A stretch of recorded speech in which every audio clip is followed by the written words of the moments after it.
بتا دیتا ہوں کہ حضرت حسین کی شہادت کا علم اللہ کے نبی صلی اللہ علیہ وسلم کو پہلے سے تھا. چنانچہ مسند احمد کی حدیث ہے, صحیح حدیث ہے, ایک فرشتہ اللہ کے نبی کے پاس آیا اور اس نے کہا ان ابنک ھذا حسین مقتول, آپ کا یہ بیٹا یعنی نواسہ ایک دن شہید کر دیا جائے گا. فرشتے نے کہا ان شئت اریتک من تربۃ الارض التي یقتل بها, اگر آپ چاہتے ہیں تو میں اس سرزمین کی مٹی آپ کو دکھلا دوں جہاں حضرت حسین کو شہید کیا جائے گا. چنانچہ اس جگہ کی مٹی دکھائی گئی تو وہ مٹی سرخ تھی.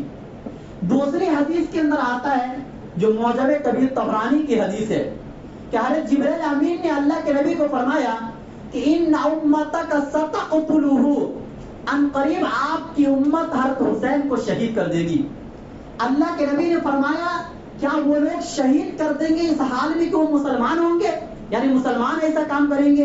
حضرت جبرائیل امین نے فرمایا کہ ہاں مسلمان شہید کریں گے.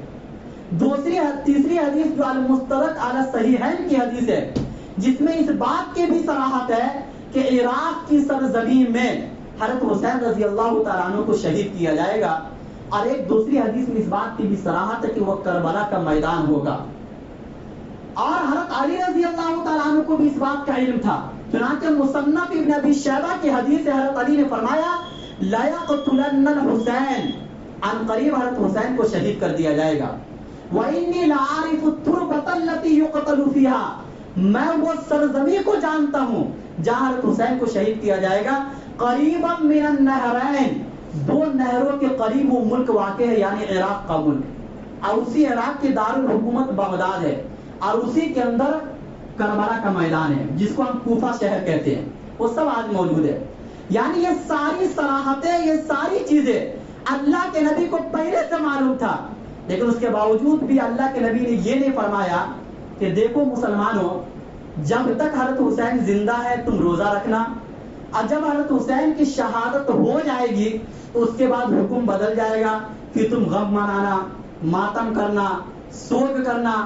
اگر اس دن میں یہ سب کام کرنا اسلام میں حکم ہوتا تو اللہ کے نبی اس چیز کی صراحت اپنی زندگی میں کر دیتے, کیونکہ شہادت کا علم تو پہلے سے تھا.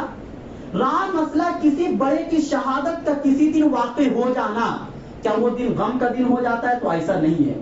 ایک محرم الحرام کو حضرت عمر فاروق کی شہادت ہوتی ہے, وہ بھی دردناک شہادت ہے. امت کے ایک عظیم لیڈر ہے. ابو بکر صدیق کے بعد اگر کسی کا مقام و مرتبہ ہے تو عمر فاروق کا مقام و مرتبہ ہے. حضرت حسین رضی اللہ تعالیٰ عنہ سے بھی اگر زیادہ کسی کا مقام و مرتبہ ہو سکتا ہے تو عمر فاروق کا مقام و مرتبہ ہو سکتا ہے, جن کی فضیلت میں قرآن اور حدیث موجود ہے. اگر کوئی دن غم کا مہینہ ہوگا تو حضرت عثمان غنی کی شہادت 18 ذی الحجہ کو ہوئی ہے, اور اسی طریقے سے ہوئی ہے جس طریقے سے حضرت حسین کی شہادت ہوئی ہے. جس طرح پیاس کی حالت میں, نماز کی حالت میں حضرت حسین کو شہید کیا گیا ہے, اسی طریقے سے 40 دن تک پیاس کی حالت میں حضرت عثمان غنی ایک گھر کے اندر موجود تھے. وہ عثمان غنی جنہوں نے کنواں خرید کر مسلمانوں کو دیا تھا پانی پینے کے لیے, اسی کنویں کا پانی عثمان غنی کے لیے روک دیا گیا. اس مسجد میں نماز پڑھنے سے روک دیا گیا جس مسجد کی توسیع حضرت عثمان غنی نے اپنے پیسے سے کیا تھا.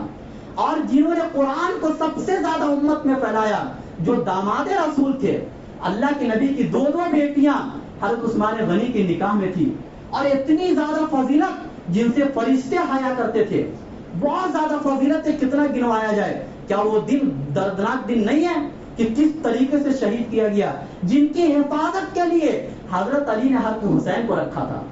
گھر کے دروازے پر اگر کوئی کھڑے تھے تو وہی حضرت حسین کھڑے تھے حضرت عثمان غنی کی حفاظت کے لیے. لیکن اس کے باوجود بھی دردناک طریقے سے حضرت عثمان غنی کی شہادت ہوتی ہے, لیکن اس کے باوجود بھی ہم کہتے ہیں کہ شہید جو ہو جاتے ہیں قرآن کی نظر میں وہ زندہ ہو جاتے ہیں.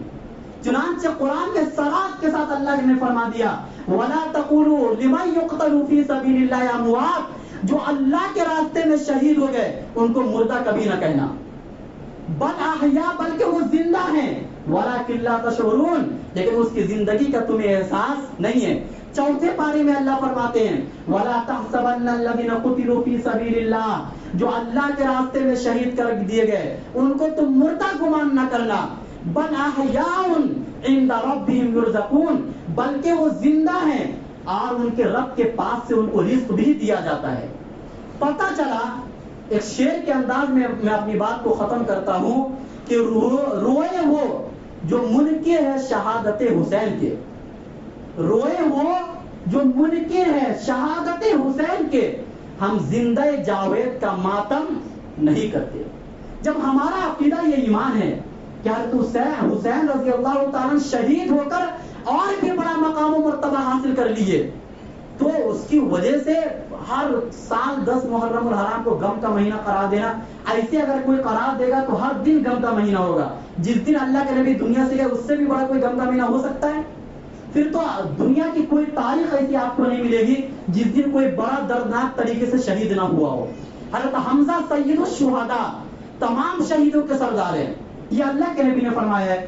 نبی کے چچا تھے، جنگ احد کے اندر شہید ہو گئے، اب دردناک طریقے سے شہید ہوئے. ان کا سینہ نکالا گیا، ان کے چہرے کو بدل دیا گیا، سینے کو نکال کر چبایا گیا. ان کی شہادت پر اللہ کے نبی اپنی آنکھوں میں آنسو کو قابو نہیں کر پائے، رو دیے. اور اللہ کے نبی نے اتنا بڑا مقام دیا کہ یہ تمام شہیدوں کے سردار. حالانکہ اللہ کے نبی کو معلوم تھا کہ حضرت حسین بھی شہید ہو گئے، حضرت عمر فاروق بھی شہید ہوں گے، یہ بھی اللہ کے نبی کو معلوم تھا. حضرت عثمان غنی کی شہادت کا علم تھا، لیکن تمام شہیدوں کا سردار کن کو قرار دیا گیا؟ حضرت حمزہ رضی اللہ تعالیٰ عنہ کو. لیکن کیا حضرت حمزہ کی شہادت کا غم کا دن مناتے ہیں؟ نہیں. پتہ چلا کسی کی شہادت کوئی غم کا دن نہیں ہے. ہاں افسوس ہے، غم ہونا الگ چیز ہے، غم منانا الگ چیز ہے. خوش ہونا الگ چیز ہے، خوشی منانا الگ چیز ہے. دونوں میں بہت زمین آسمان کا فرق ہے. اللہ تعالی ہم سب کو کہنے سننے سے زیادہ عمل کرنے کی